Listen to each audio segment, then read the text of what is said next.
তো গাইস, আপনাদেরকে আজকে আপনাদের পেজের ফলোয়ার বাড়ানোর একটা নিনজা টেকনিক দেখাবো, যেটা আমি ইউজ করি, যেটা আমি ব্যবহার করি।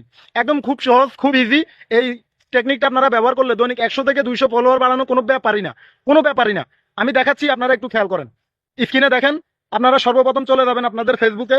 ফেসবুকে গেলে আপনাদের প্রোফাইলে চলে যাবেন। প্রোফাইলে যাওয়ার পরে আপনার যে ফেসটাকে সার্চ করে এখানে নিয়ে আসবেন। এই যে আমার, এটা এমডি শিপন খান। এই যে আমার ফেসটাকে আমি সার্চ করে নিয়ে আসলাম। সার্চ করে আনার পরে এই যে এখানে আপনারা যেটা দেখতে পাচ্ছেন, থ্রি ডট, এই থ্রি ডটের উপরে ক্লিক করবেন। থ্রি ডটের উপরে ক্লিক করার পরে এখানে লেখা আছে ইনভাইট ফ্রেন্ড, মানে আপনার ফ্রেন্ডের কাছে আপনার ফেসবুক পেজটা আপনি ইনভাইট পাঠাবেন। এই যে আমি ইনভাইটের উপরে ক্লিক করলাম। ইনভাইটের উপরে ক্লিক করার পরে এই যে এখানে চলে আসলে 1000 লোকের একটা সিরিয়াল। এই যে এখানে লিখতে আছে select all, select all friend. এই আপনারা এখানে সিলেক্ট অল এর উপরে ক্লিক করবেন। যখন সিলেক্ট অল এর উপরে ক্লিক করলাম, 1000 লোকের কাছে টিকমার্ক চলে গেল। টিকমার্ক চলে যাওয়ার পরে এই যে আমি এখন সেন্ডিং এ ক্লিক করবো, সেন্ড ইনভাইট। এই যে সেন্ড ইনভাইটে ক্লিক করলাম।